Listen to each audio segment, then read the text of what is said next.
আসিয়া রাদিয়াল্লাহু তাআলা আনহা আলাইহাস সালাম, ফেরাউনের স্ত্রী। এই মহিলা অনেক দামি মহিলা, মুসা আলাইহিস সালামের পালক মা। সুবহানাল্লাহ পড়েন। নিজের সন্তান ছিল না, সাইয়েদনা মুসা আলাইহিস সালামকে মায়ের মতো লালন পালন করেছেন। গোপনে গোপনে মুসা আলাইহিস সালামের উপর ঈমান এনেছেন। গোপনে গোপনে রাত্রিবেলা তাহাজ্জুদ পড়ে চোখের পানি ছেড়ে চাইতেন কার কাছে? ফেরাউনের বউ আর ফেরাউনের ফিনান্স মিনিস্টার, অর্থমন্ত্রীর বউ, দুইজন লুকিয়ে কালিমা পড়ে মুসলমান। ফেরাউন কিছু জানে না। সুবহানাল্লাহ। কি আল্লাহর খেলা! ফেরাউন লক্ষ লক্ষ বনি ইসরাইলের ছোট্ট বাচ্চাকে জবাই করেছে একটা বাচ্চাকে ঠেকানোর জন্য। নাম কি? মুসা। আর ফেরাউনের ঘরে আল্লাহ মুসাকে বড় করলেন। কোন সুবহানাল্লাহ। লুকিয়ে লুকিয়ে ঈমান আনলো। ফেরাউনের বউ আসিয়া, অর্থমন্ত্রীর বউ, দুইজন মিলে ফেরাউনের কাছে ঘটনা পৌঁছে গেল, খবর পৌঁছে গেল। ফেরাউন ডেকে পাঠালো। দুধের বাচ্চাকে নিয়ে ফেরাউনের অর্থমন্ত্রীর বউ হাজির। কুখ্যাত সন্ত্রাসী ফেরাউনের নিজের বউ আসিয়াও হাজির। ফেরাউন বলে, এক আল্লাহর উপর কুফরির ঘোষণা দে, আল্লাহকে ভুলে যা, আমার পায়ের সামনে সেজদা দে, আমি মাফ করে দেব। আসিয়ার এক কথা, জীবন যাবে কিন্তু ঈমান যাবে। ফেরাউনের অর্থমন্ত্রীর স্ত্রীরও এক কথা, যে আল্লাহর কাছে আমরা মাথা নত করেছি, পৃথিবীর কোন শক্তির কাছে ওই মাথার নত হতে পারে না। ফেরাউন বলল, তাই নাকি? দেখি তোদের ঈমানের পাওয়ার কত বড়। অর্ডার করলো, বিশাল বড় পাতিল নিয়ে আসো, কড়াই নিয়ে আসো, কড়াই ভর্তি তেল গরম করতে শুরু করো। টকবক টকবক করে কড়াইয়ের মধ্যে গরম তেল। ফেরাউন বলে, ও অর্থমন্ত্রীর স্ত্রী, তোমারে অনেক ভালো জানতাম, এখনই আমার পায়ের সামনে সেজদায় লুটিয়ে পড়ো, আল্লাহরে ছাড়ো, আমি তোরে ছেড়ে দেব। অর্থমন্ত্রীর বউ বলে, এত সোজা না। সুবহানাল্লাহ বলে। কি ঈমান?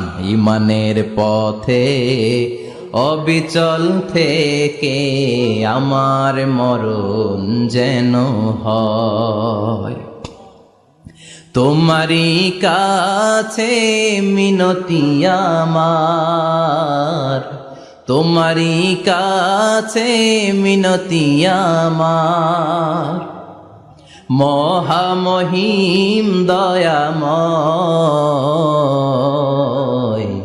ঈমানের পথে অবিচল থেকে আমার মরণ যেন হয়। পড়ে না আমিন?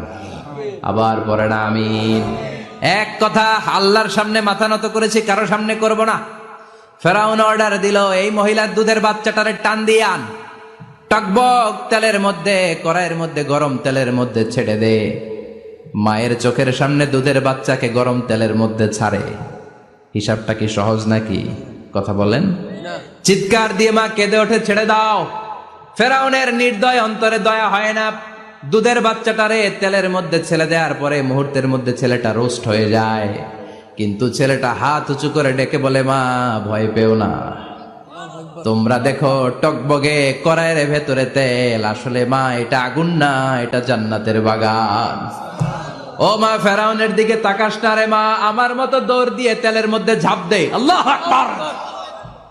ফেরাউনের অর্থমন্ত্রীর বউয়ের ঈমান দ্বিগুণ হয়ে যায়, 3 গুণ হয়ে যায়। সে বলে, ফেরাউন, গোটা পৃথিবীটারে এক পাশে করতে পারবি, কিন্তু আমার মাথাটা তোর পায়ের সামনে নোয়াতে পারবি?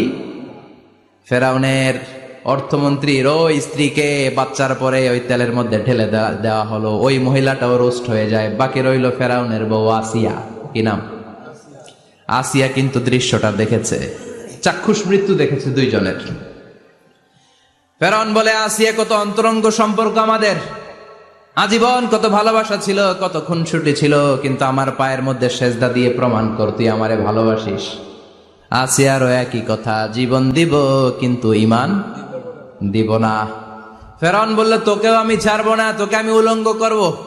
হাজার হাজার মানুষের সামনে আসিয়ার কাপড় টেনে নেওয়া হলো, তক্তার মধ্যে শুইয়ে তক্তার মধ্যে হাতে পায়ে পেরেক মারা হলো। হাতের এই পাশ দিয়ে পেরেক ঢুকে, ওই পাশ দিয়ে বেরোয়, তক্তার এ পাশ দিয়ে ঢুকে, ও পাশ দিয়ে বেরোয়, ফিনকে দিয়ে রক্ত বের করে। আসিয়া সহ্য করতে না পেরে ডেকে বলে, আল্লাহ, ফেরাউন থেকে তুমি আমারে বাঁচাও। এই দোয়াটা সূরাতুত তাহরিমে আল্লাহ সরাসরি কোট করেছেন, রব্বিবনিলি ইনদাকা বাইতান ফিল জান্নাহ, ও আল্লাহ মালিক, তোমার পাশে জান্নাতে একটা ঘর বানায়া দিও। এরকম একটা সঙ্গীত আছে না নাই? এই সঙ্গীতটা সরাসরি সূরাতুত তাহরিম আসিয়ার দোয়া থেকে কোট করা হয়েছে, পড়েন সুবহানাল্লাহ। মালিক তুমি জান্নাতে, তোমার পাশে আমায় একটি ঘর বানিয়ে দিও, একটি ঘর বানিয়ে দিও, সে বিভীষিকাময় মহাদিনে তোমার প্রতিবেশী করে নিও। মালিক তুমি জান্নাতে, তোমার পাশে আমায় একটি ঘর বানিয়ে দিও, একটি ঘর বানিয়ে দিও। আল্লাহু আকবার। সেই ৫,০০০ বছর আগের দোয়া আজও আমরা তাফসীর মাহফিলে গান বানিয়ে বলি। ৫,০০০ বছর আগের কথা আজও আমরা কোরআনের আয়াত হিসেবে পড়ি। আল্লাহু আকবার। কি মাকবুল হয়েছেন মহিলাটা আল্লাহর দরবারে। আল্লাহরে বললেন, আল্লাহ শুধু তোমার ইবাদতের কারণে আজকে আমার এমন দশা উলঙ্গ হওয়া লাগলো, আমার হাতে পায়ে পেরেক ঠোকা হলো, আল্লাহ এখন গরম তেলের মধ্যে ছেড়ে দেয়া হবে, তুমি বাঁচাও। আল্লাহ বললেন, জিব্রাইল আমার জান্নাতটারে আসিয়ার চোখের সামনে তুলে ধর। আমার আসিয়া দুনিয়ার বুকে থেকে জান্নাত দেখে দেখে আমার মেহমান হয়ে আমার কাছে আসবে। আসিয়াকেও গরম তেলের মধ্যে ফেলে দেয়া হলো। দুনিয়ার বুকে থেকে জান্নাতের নমুনাটা দেখতে দেখতে সাইয়েদাতুনা আসিয়া আল্লাহর কাছে চলে গেলেন। পড়েন আল্লাহু আকবার। এজন্য ঈমানের পথে অবিচল থেকে আমার মরণ যেন হয়। পড়েন আমিন। তাহলে আসিয়ার জীবনী থেকে আমার মায়েদের জন্য শিক্ষা হলো, ঈমান ছাড়া যাবে না, বেঈমান হয়ে মরা যাবে না, মাজারে গিয়ে মুশরিকাদের কাতারে নাম তোলা যাবে। ওই মায়েরা ঈমান কেমন করে রক্ষা করবেন? ঈমান কত বড় দামি জিনিস। ঈমান একজন নারীর মর্যাদা আল্লাহর কাছে কত বাড়িয়ে তোলে। আসিয়ার জীবনে এই শিক্ষাটা আছে না নাই? কথা কন, বোঝা যায়? বোঝা যায়। তাহলে প্রথমে জানলাম কার কথা? হাজারের কথা। হাজারার জীবনী থেকে শিক্ষা ছিল তাওয়াক্কুল করতে হবে একজনের উপর, তিনি কে? আল্লাহ। আসিয়ার জীবনী থেকে আমরা কি শিখলাম? ঈমান রক্ষা করতে হবে। জীবন যাবে, ঈমান যাবে, জীবন যাবে, ঈমান যাবে।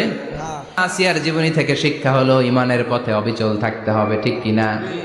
ঈমানের পথে অবিচল থেকে আমার মরণ যেন হয়, তোমারই কাছে মিনতি আমার, তোমারই কাছে মিনতি আমার, মহামহিম দয়াময়, ঈমানের পথে অবিচল থেকে আমার মরণ যেন হয়। পড়েন আমিন।